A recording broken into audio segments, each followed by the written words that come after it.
பாய் நம்ம பங்காளி ஒருத்தர் எஸ்கல் பட்டி எடுத்து போட சொன்னார்ப்பா. சும்மா அருமையாக எடுத்து போட்டாச்சப்பா.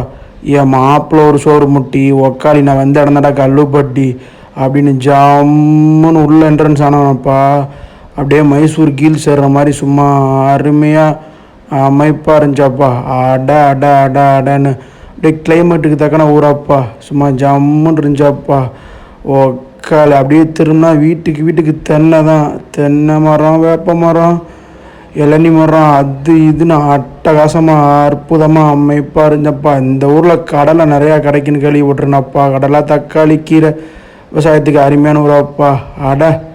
அங்கே வரப்பா என் சித்தப்புகளை அப்படியே உட்காந்து சும்மா ஜாலியாக வேலைக்கு போகாமல் பரணியை பேசிட்டு அமைப்பா அம்சமாக உட்காந்துருக்காங்க. ஒக்காளி இங்கே வர்றான் எவ்வளோ பெரிய ஸ்கூலுன்னு சும்மா ஜம்முன்னு இருக்கப்பா.